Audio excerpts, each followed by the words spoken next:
Maithili express की शानदार प्रस्तुति। ढोरी में सटे तो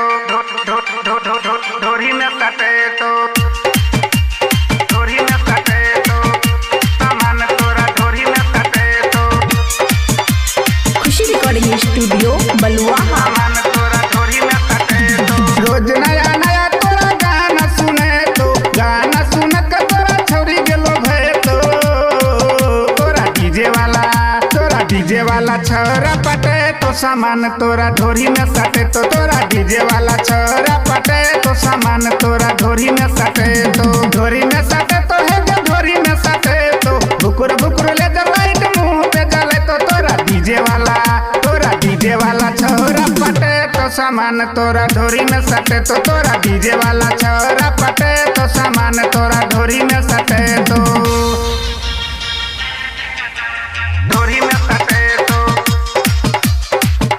सामान तोरा ढोरी में सटे तो डीजे सुमित सतीश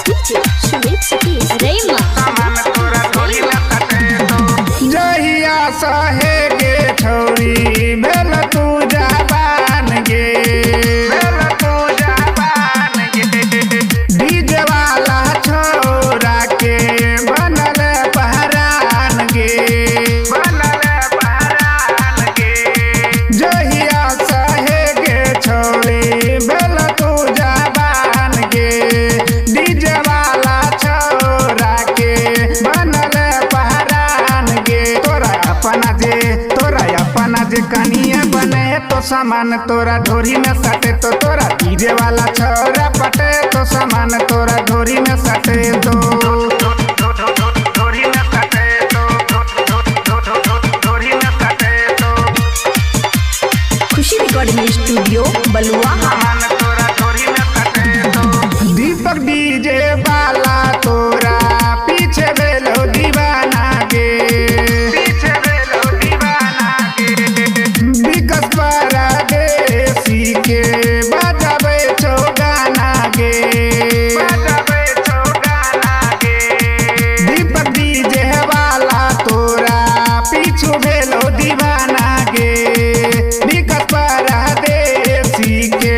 बजाबे छो गाना गे रूप छोरा संग तोरा के नचे तो सामान तोरा ढोरी में सटे तो तोरा डीजे वाला छोरा पटे तो सामान तोरा ढोरी में सटे तो ढोरी में सटे तो है जो ढोरी में सटे तो भुकुर भुकुर ले जब लाइट मुंह पे जले तो तोरा डीजे वाला छोरा पटे तो सामान तोरा ढोरी में सटे तो तोरा डीजे वाला छोरा पटे तो सामान तोरा ढोरी में सटे तो खुशी रिकॉर्डिंग स्टूडियो बलुआ।